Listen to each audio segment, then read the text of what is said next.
Historical figures, okay? I've already talked about historical figures throughout a lot of my videos. I have an upcoming dictators tier list, but that's not for today. I've decided to do a part 2 to a video that out of nowhere decided to become very successful, and that was the historical figures that I think, from one reason or another, have the most aura, okay? I understand that sounds pretty brain rot, but if I have to explain aura to you, really just sum it up as, the atmosphere of emotion around somebody, the amount of pull that they have towards them or away from them, the how infamous or famous somebody is. That's the best way that I can describe it, okay? And so many people got salty that a historical figure that they love didn't make the list that I decided to do a part 2. And depending on how this does, maybe this can just be a series from the channel. We know there's no shortage of historical figures that are probably going to get snuffed from here, but these are just historical people that for one reason or another have aura that I want to rant about. That's really what it comes down to. If you want to make it on the list, make it so it's easy to rant about you. That's really what I want to say. And all of these, aside from 2 that I will name, are fan suggestions from the comment section and the community post. And I'll be real with you, this one's going to be pretty fun. I'm pretty excited for this one. If you haven't done it already, please consider a like, comment, and subscribe. We're almost at 50,000 subscribers, which is 50,000, dang.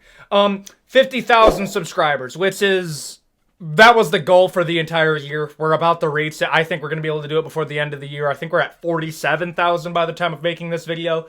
Never know by the time you're watching it. Thank you guys for the support that you give this channel. It's genuinely insane, and honestly, it's definitely a humbling thing for me to see this channel grow as much as it is. If we get to 50K before the end of the year, expect a special little video near the end of the year. I'll tell you that if we get to 50K. But with all that out of the way, let's get into the historical figures that I believe have the most aura.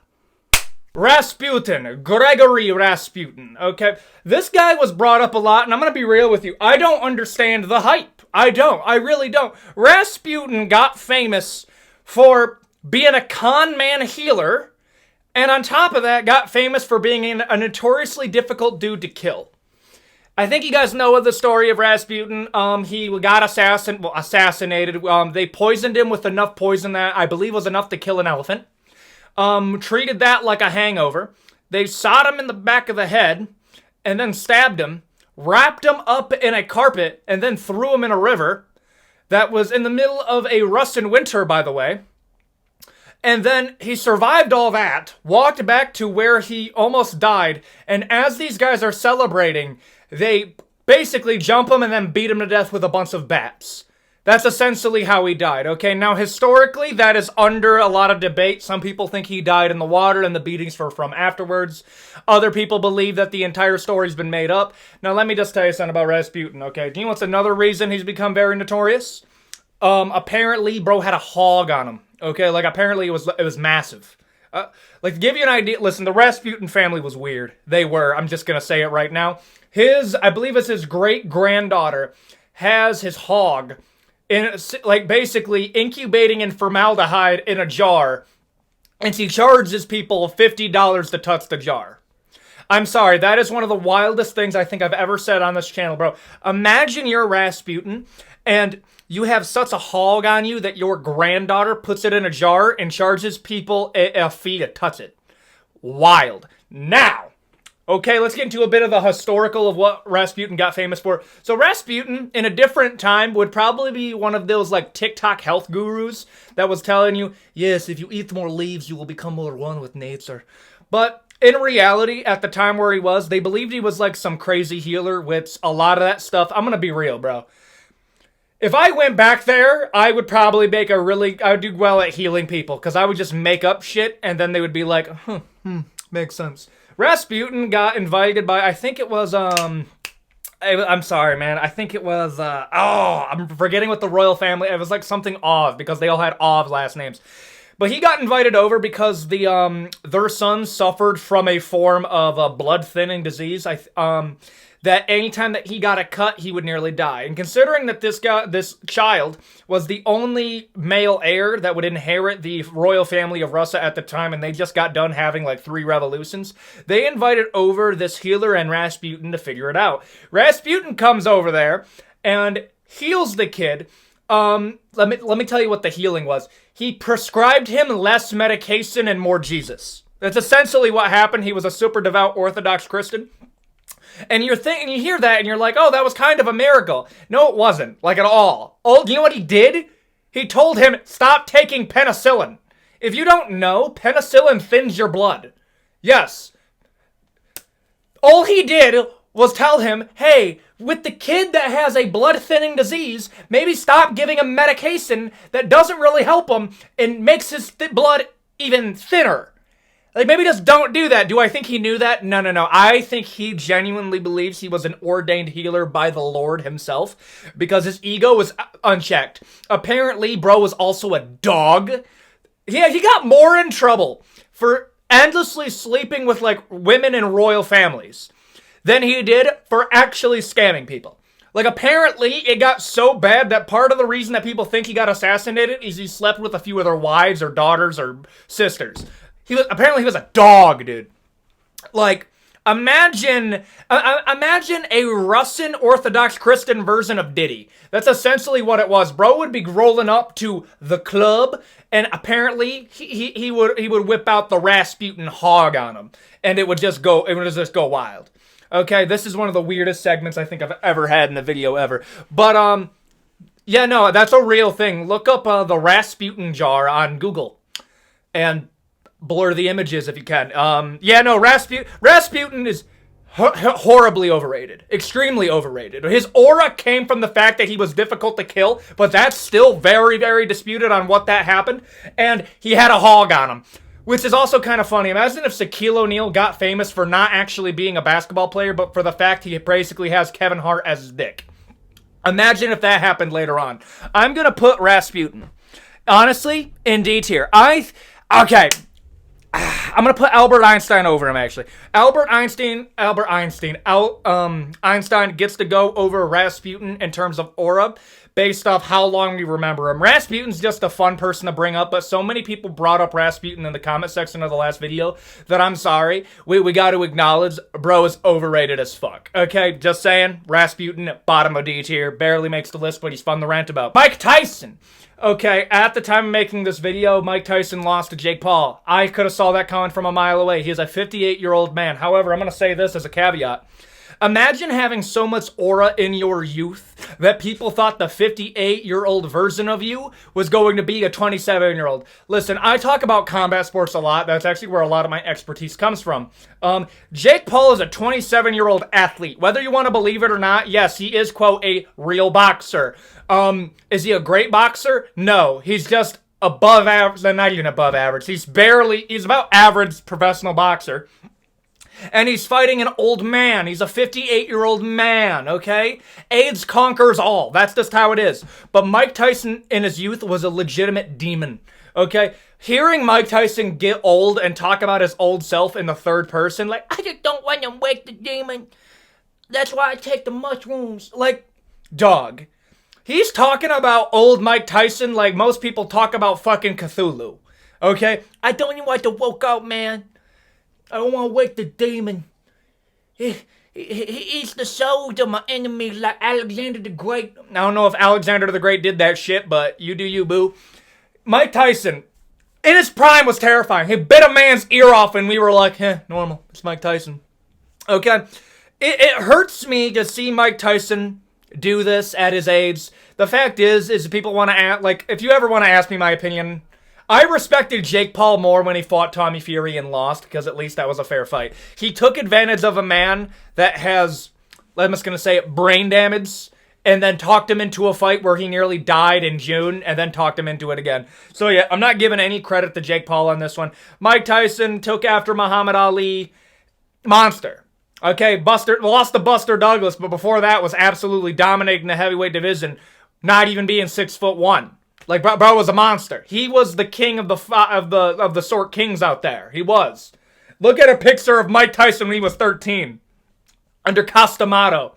The history of Mike Tyson is genuinely tragic, but it makes a lot of sense, okay? Yeah, no. Yeah, if you take somebody that's built like that, with mom and daddy issues, and then Costamato, who was a legitimate, like, boxer trainer, picks him up when he was a kid, and then is the father figure of him, and then trains him to be this monster of a man. Yeah, no, this is what you're gonna get, obviously.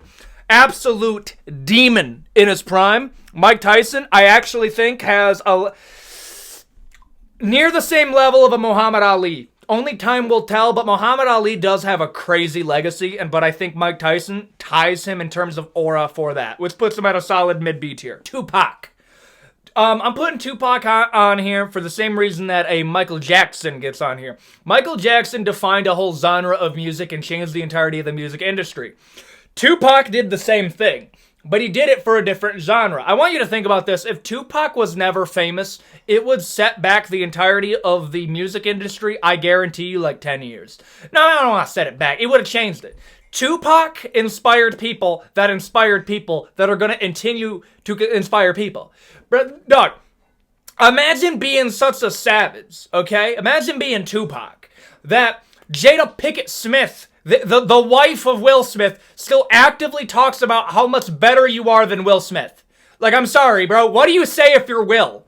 Do you say, damn right, I hope he got shot? Like, no, you don't. Like, if you're Will Smith, how do you talk back to Jada Pinkett Smith about talking about how Tupac was a real man? Like, I'm sorry, man. Will Smith is entitled to one ferocious crass out in his life because I found out that Jada Pinkett Smith, for like every single day for like a year, would go to her children, his children too, have them listen to Tupac, and then she would reminisce about how much better her life would be if she was with Tupac. I don't know. I think you were a side piece, Jada. I don't think Tupac really liked you like that. I'm gonna be real. Even in your prime, you were pretty mid. I think Tupac had more options. I'm sorry I gotta be that dude, but Jada Pinkett Smith, I'm sorry. Really? You're more bald than Tupac. Chill. I'm only being mean because Jada Pinkett Smith she seems evil to me. She has that evil aura. Okay, turn my man Will Smith into a cell of his former self. Absolutely. I'm just gonna say it, pretty pathetic. Music-wise, like, here's the thing, bro. I'm a white hombre, okay? Eminem's our guy, but even I have to acknowledge Eminem ain't number one, dog. I cannot for the life of me ever argue that Eminem goes above Tupac. Like, I'm sorry, that's blasphemous, and I'm gonna tell you that right now. I think you could put Eminem top 5, but like, I'm sorry, yeah, that's a gringo speaking. Tupac's number 1. He just is. I think Tupac, Dr. Dre, I think that's valid. That's tough. Okay, this is where my white's gonna sow. I'm gonna say Tupac, Dr. Dre, Biggie, Eminem. I don't know. I'm sorry, I think I just exposed myself as the privileged white boy that I am. Tupac's number 1, though, I'm not going to argue. Defined a whole legacy of music, and his lyrics still go hard. Probably has some of the best vocals in the history of... He just has great vocals. I don't even know how to explain it. If you... Do I like AI being used in music? Absolutely not. However... Some of the Tupac covers of modern songs go unreasonably hard because Tupac was gifted with golden vocals. He just was. I'm going to put Tupac at the same level as Michael Jackson. But Michael Jackson made people pass out in mid-concert. I'm sorry, Michael Jackson was just a level above Tupac, but Tupac, legacy, still going on. King Baldwin, otherwise known as the Leper King. A lot of people were mad he didn't show up on the last video because I do believe the resurgence of King Baldwin memes like, brought the aura. Like, aura became a slang term because of King Baldwin inadvertently. I'm not even sure what movie they got it from. But, historically, who was the Leper King? The Leper King, otherwise known as King Baldwin, inherited the throne of Jerusalem. I believe it was in the year 1170. I think it was 1153? I don't know. I'm going to be off by like 10 years. Somebody's going to correct me in there. Inherited the throne at 13. And I'm going to tell you something right now. Being the king of Jerusalem... Like, don't get me wrong, you got all the credit because you got to hold the Holy Land, but dog, this is holding the Holy Land after the First Crusade. Listen, if I had to explain the Crusades for you, essentially what it was two of the biggest Abrahamic faiths in the world at the time, that being Islam and Christianity, were essentially throwing fades left and right over who got to get the Holy Land of Jerusalem. And Christianity took some L's. Islam took some L's, but when we're talking about here with the Leper King at the age of 13 after his father had an untimely death was able to inherit the throne of Jerusalem.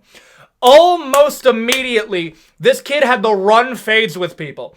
I think the number one, I think his name was Sultan Saladin. Sultan Saladin. I'm sorry if I say your name wrong. He's dead. Had a massive army that he was growing and to retake the Holy Land in the name of Islam. And at that time, the army was massive. Like, he had one of the most powerful militaries in the world at the time. They were waiting on the death of the king of Jerusalem because they knew that a 13-year-old wasn't going to be able to beat them in a battle. However, you don't know who King Baldwin is, the leper king. Why was he called the leper king? He had leprosy. It's that simple. And let me tell you how bad leprosy is. This man, he was literally rotting while he was alive. Inherited the throne at 13, died at the age of 23. However, was such an effective tactician and ruler that he was able not only to keep up with the army of Sultan Saladin and the entirety of like the greatest army of Islam at the time, but was able to preserve the kingdom of Jerusalem until his death. He was running fades with the most powerful militaries of the opposite faith his entire life since 13 to 23. He won his first battle at the age of 16. No, he was him. Also, I'm sorry I gotta ruin it, but this gives it more aura. The mask that he wore, never actually wore it in the battle. There's very little evidence that he actually wore it in the battle. A lot of the reason that people think that happened is an artistic, in a lot of the artistic, I'm blanking on the word. When people would do an art piece over what they think the battle looked like, they would put him in armor as to preserve his nobility. But this motherfucker was such a savage, he would take off his armor and sow the leprosy to his enemies to let them know that they lost to a man who had the plague. This motherfucker was him. When you have Sultan Saladin actually giving you respect, like, dude, he's 16 years old. Like, his face, he's effectively blind, and he just beat us. Respect, dog. King Baldwin, I'm gonna put him, honestly, A tier, above Vlad the Impaler. Near the same level of a Napoleon Bonaparte. I'm going to say that right now as far as historical aura. He resurrected the aura saying. I got to give him that. Joseph Stalin. Okay, let me tell you something about Joseph Stalin really quick, okay? Do you know what bothers me about Joseph Stalin? Or, like, really does? Okay, Joseph Stalin was a conventionally attractive young dude. And the reason that bothers me is if he was an ugly dude, it would make everything else he did make infinitely more sense. I'm sorry. How do you look like a prime Jensen Ackles when you're 21 and there are stories that you had to stop women from coming into your room because you were such a dweeb when it came to studying government? And I don't know how you study government for that long and then come to the conclusion, yes, communism is the best way to go. Like, I'm sorry, dog. I think you skipped a few books. And that's not the filthy American in me talking. Why do you hate communism? Is it because the government told you to? No, I hate communism because it just doesn't fucking work. And when you say it works, I'm sorry, wait a decade, it doesn't work, okay? When I talk about forms of government, I like to think of them as like builds in Elden Ring. You have socialism, you got communism, you got capitalism, and then you have like the finer details of that, okay? If we're talking about those three, capitalism should be broken, but the fact is it uses the intrinsic human desires of people, and that is to attain wealth and amass more wealth, but it makes it a competition where the people that are the best at it are the people that attain the most wealth. Now, are there some checks and balances that have to be put into play? Otherwise, you get into basically Cyberpunk 2077, end state capitalism, then yeah, no, that's when things gotta come into play. I'm sorry, bro. When you have communism, when it doesn't fucking work, and when it does go bad, it goes so bad that you have children having to eat their moms and dads in order to have food.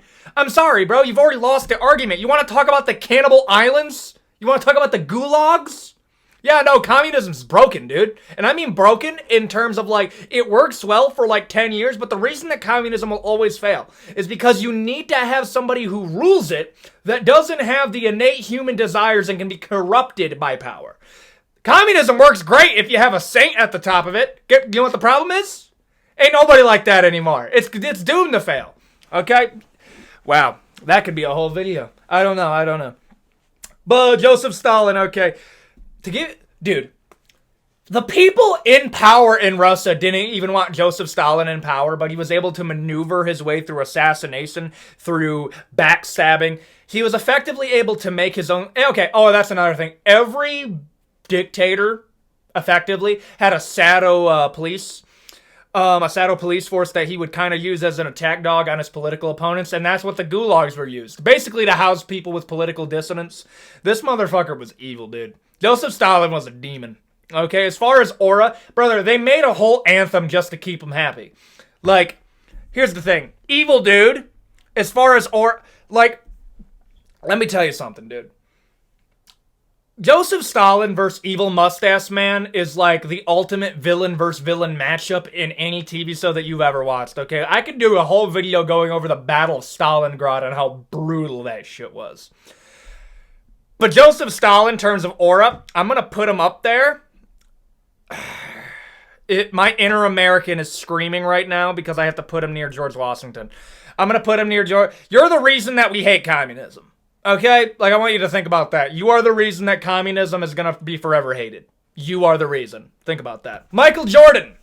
Listen, MJ. I'm a Michael Jordan guy, okay? I like Michael Jordan a bit more than LeBron. I think Michael Jordan's a legit psychopath. I do. I don't think normal people can do... Like... I think to become a goat of any sport, you have to be genuinely insane. I think Michael Jordan has a chronic narcissist disorder. I think he does, like a legit mental disorder. I'm sorry. Losing a golf game and then not talking to your friend for 5 years is one of the craziest things I've ever heard. Same thing with Kobe Bryant. I think Kobe Bryant had a mental disorder, but it's the mental disorders that make you great. A touch of the tism makes you creative. A touch of the mental disorder makes you great. Okay, normal people don't do that.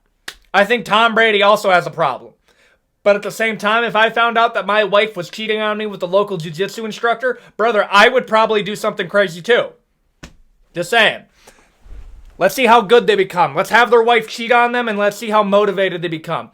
Let's not have an O.J. Simpson situation though. I take that back. That's already happened.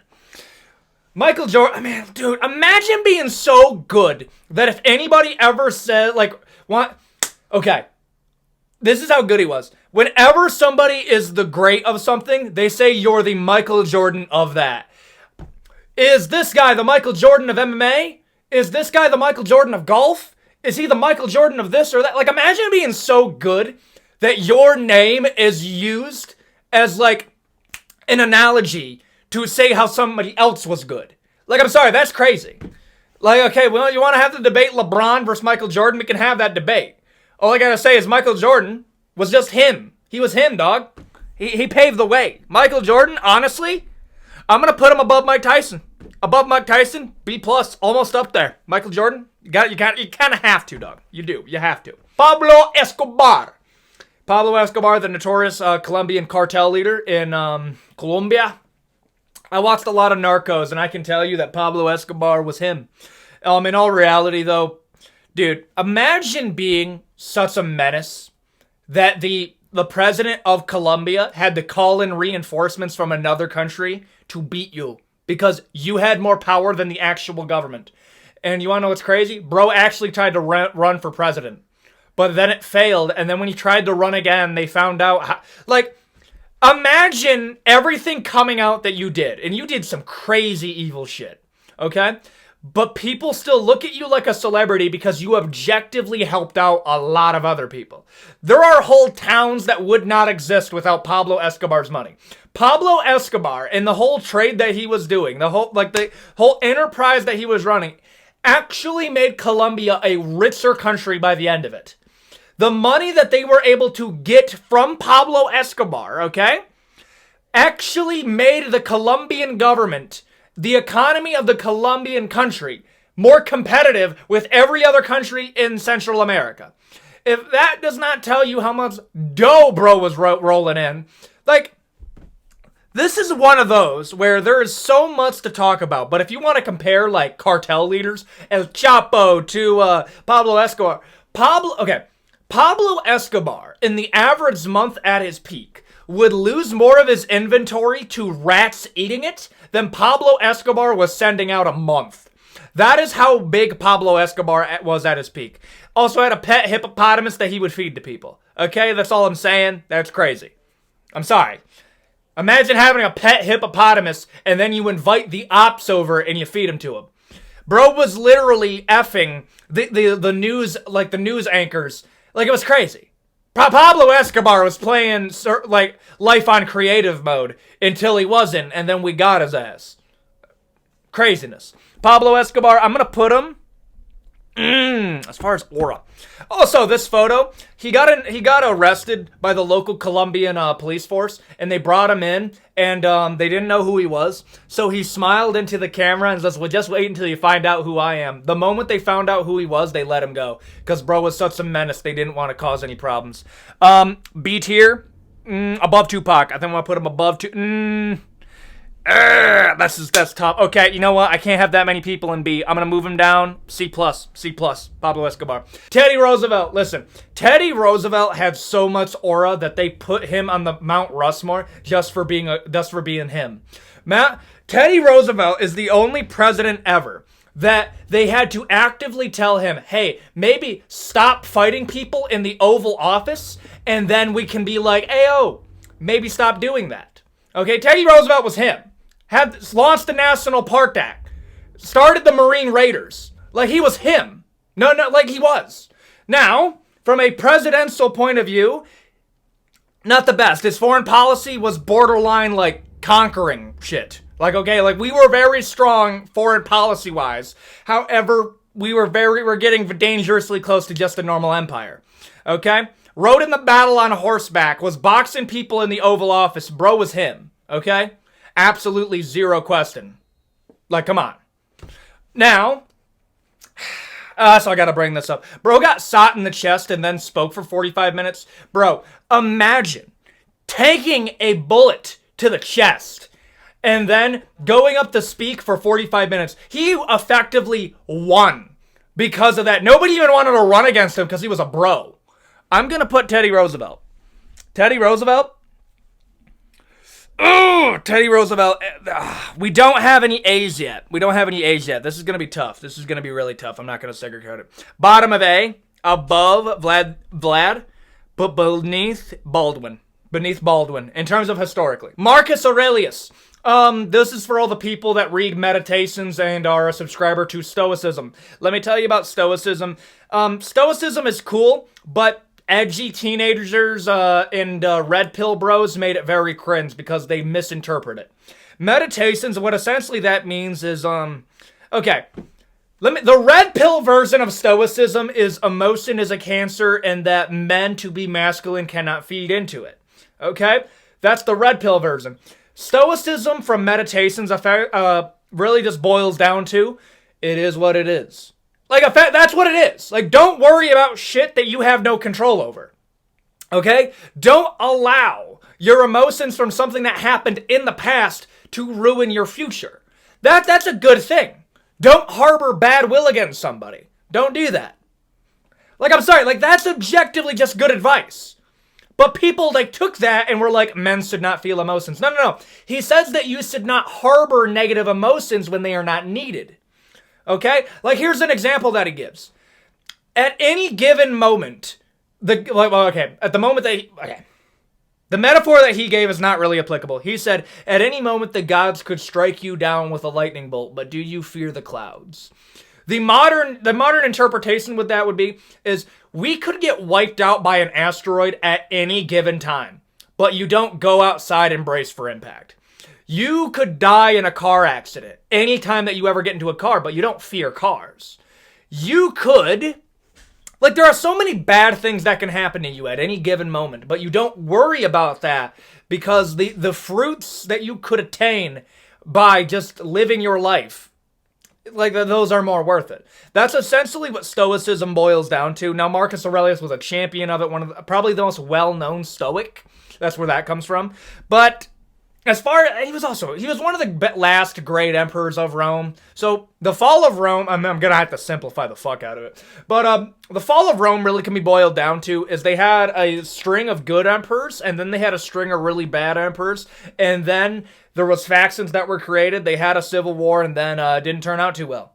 That's essentially how the Roman Empire fell. I'm vastly simplifying it for the sake of length, because that's a whole other video. But Marcus Aurelius was one of the last good emperors before we get to somebody like Nero. And don't worry, we'll talk about Nero and how bad he was. The only bad part about Marcus Aurelius is he was just a shit father. Like, unironically, he was just a bad dad. Like, he was a good ruler, grew up a fairly normal life, okay, despite, like, being kind of royalty. But good ruler, bad father. Like, just a really bad father. Like, bro was just not around and then expected his kids to turn out well. Okay?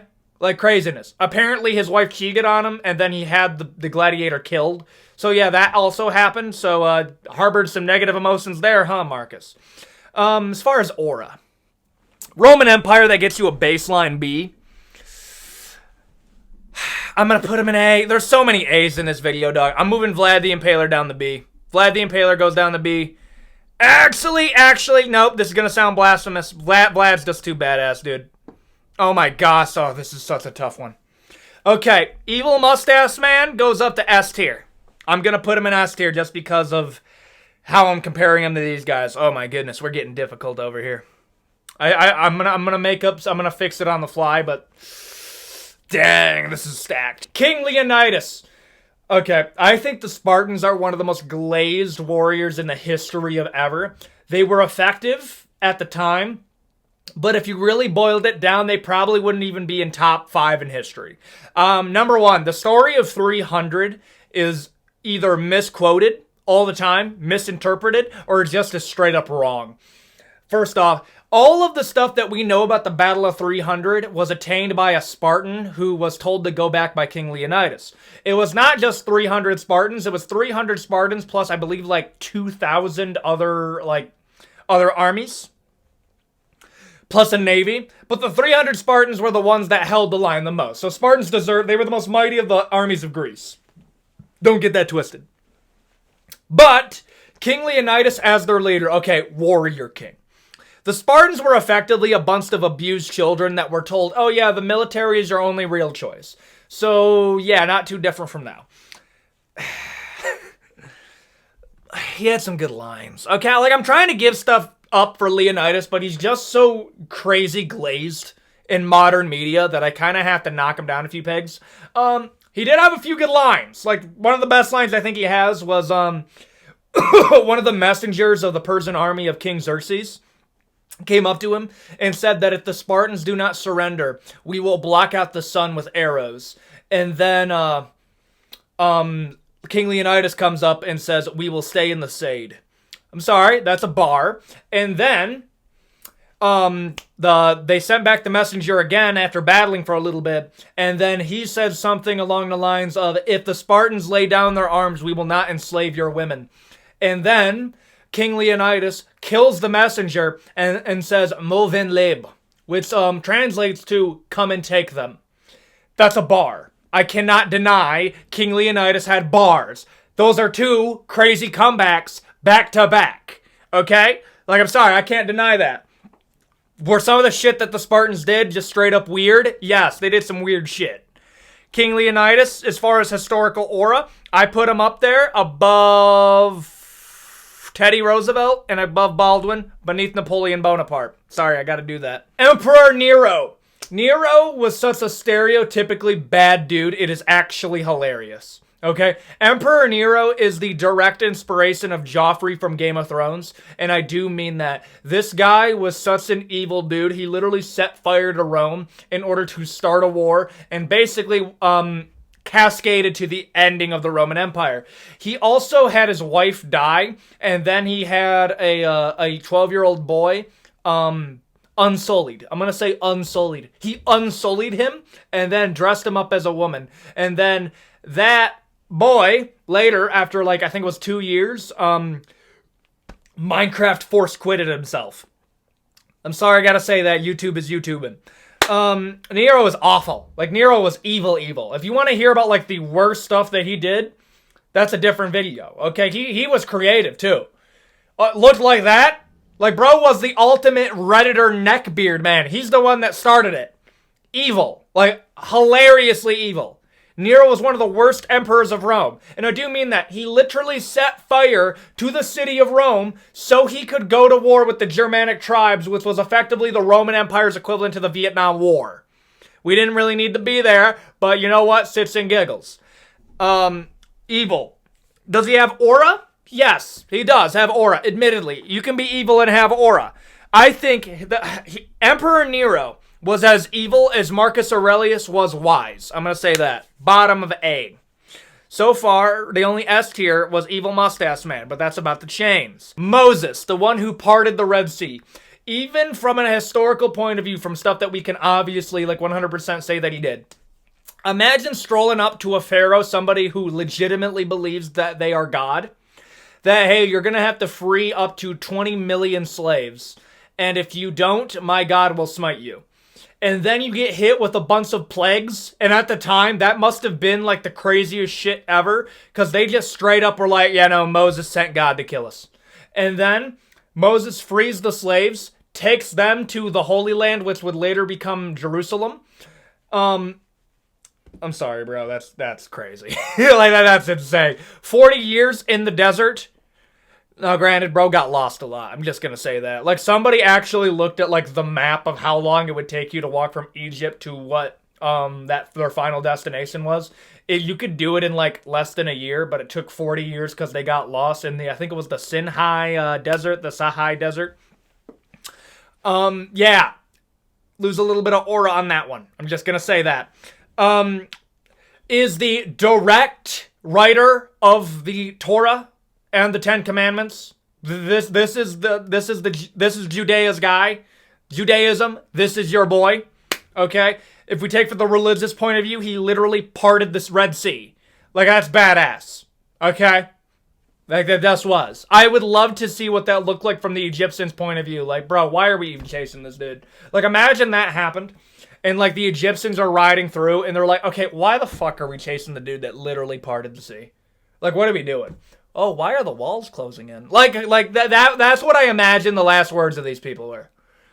Even if that didn't happen, imagine being like, oh, dude, last time we talked back to this dude, he hit us with fucking plagues and locusts.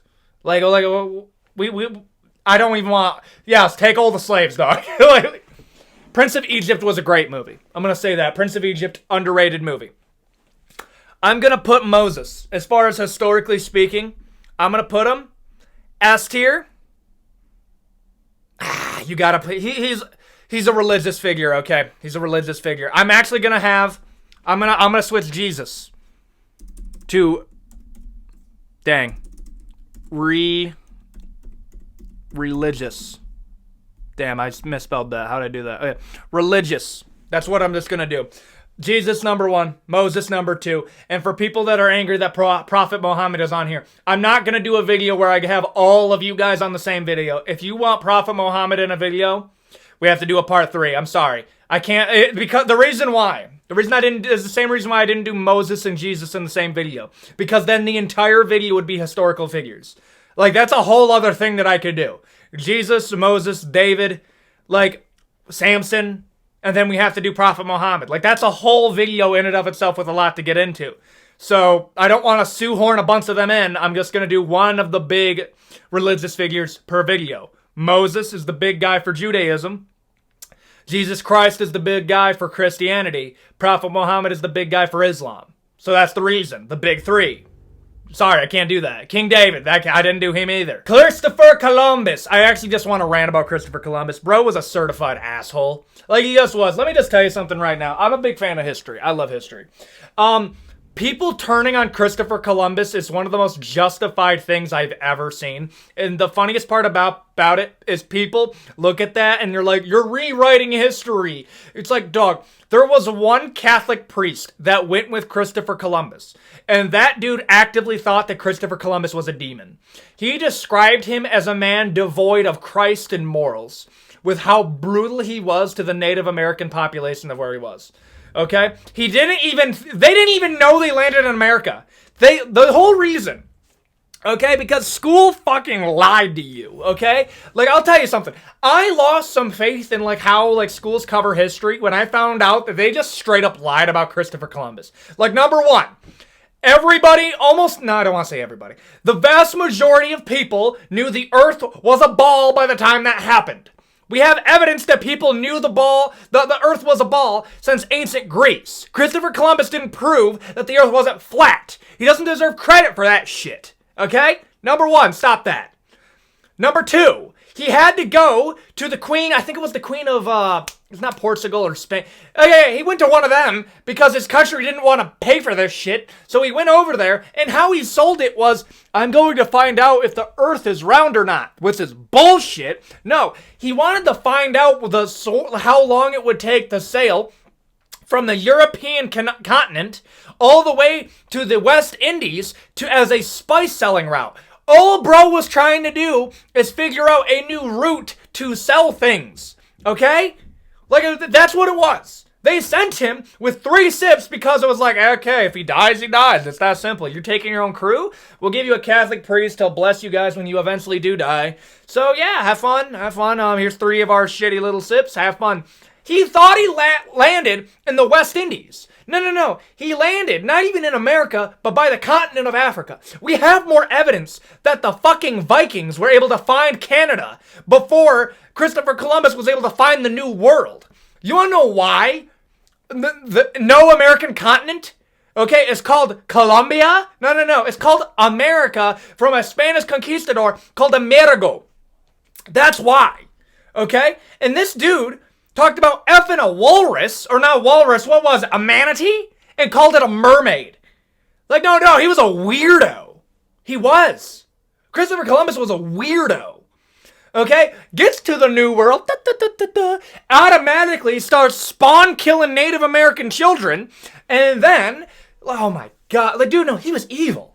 Christopher Columbus was one of the worst human beings. Oh, and then people are going to ask me, oh, then how did Christopher Columbus get really big then? Okay, let's talk about that. The reason that Christopher Columbus became an icon for the American, like, I don't even know what to call it, American school system, is because Italians were getting so discriminated against during the Great Melting Pot when everybody from Europe was emigrating over. Like, let me tell you something, bro. Like, I don't want to get too political here. There's like this whole thing of us not liking people that are coming from Latin America. Do you know who was the original version of that? Dude, people from Italy. People fucking hated Italians, bro. If you brought up Italians in like New York during the Great Melting Pot, people were like fucking disgusting greaseball. Like that people hated Italians. It got so bad that there was an Italian American that got into, I think it was like the school system, and wanted to talk about Christopher Columbus because Christopher Columbus would be considered Italian. So what effectively was Christopher Columbus was used as a, hey, look, not all Italians are bad. Christopher Columbus discovered America. You can't hate us now. No, I can hate him. Christopher Columbus was used as a scapegoat because people fucking hated Italians. Okay? That's what it was. It's a lie. You got lied to. It's one of the biggest scams I've ever been told. I will never forget it. In 5th grade, I was about to say the name of my middle school and just dox myself. In my 5th grade class, I remember watching a movie of how Christopher Columbus discovered the New World. He was trying to figure out if the earth was flat. No, the fuck he wasn't. That was a lie. That's a lie. This is a bull-faced lie that you told the 5th graders that many people still believe. No, most people thought the earth was round. That's bullshit. The whole reason that he went on the voyage was to sell spices to the West Indies. When he landed in America, they called them Indians. Oh, this is another one that weirdly people want to die on this hill. They called them Indians because they thought it was from India. I know some people think like, oh, well, it was called a different place. It was called Hindustan at the time. You wrongly identified the people because you didn't think that they were actually from there. And then you were like, dude, these people would be super easy to enslave. I think they're like practically begging to get murdered. Cut off the arms of the working men if they didn't bring you gold. Like, Christopher Columbus was a fucking asshole, dude. Bottom of D, you fucked a manatee. So, yeah, that could be a... Do you guys want to hear the most, like, all of the historical figures that I secretly have beef with? That's maybe in the future. Maybe in the future I'll talk about that. Christopher Columbus is near the fucking top of that road. But he deserves his own holiday. Fuck you. No, he doesn't. Make that I don't care, bro. Keep it Christopher Columbus Day, but I want Christopher Columbus Day to be where we tell how much of an asshole he was. Yo, I'm not kidding you. People actually think he fucked a manatee. He called it a mermaid and a magical experience. What an asshole. And there you go. That is the historical figures with the most aura. Or in some cases, lack of aura. Damn, I just choked over my words on that. If you guys want a part 3, you know what? Seeing how this video does, maybe I will do a part 3. The first one blew up out of nowhere and became the top thing. If you actually looked up what historical figures have the most aura, my video came up before any other thing. There are legit historians that had their video beat out of the algorithm because of the video that we promoted. Let's go. I'm not a legit, I'm an amateur historian at best. Let me just say that right now. If I get anything wrong, feel free to correct me in the comment section. I will pin your comment with any fact check, okay? If I get anything wrong, it's not because I'm trying to whitewash history. No, it's just because I'm dumb and I got something wrong. And if you want to correct me, feel free to correct me. But I am standing on that Christopher Columbus take. Bro was awful. Thank you for the support that you give this channel. It absolutely means the most to me. Get me to 50K subscribers by the end of the year. That is my goal, and I think we're going to be able to do it. And with all of that out of the way, I hope you have a great day, and see you all in the next video.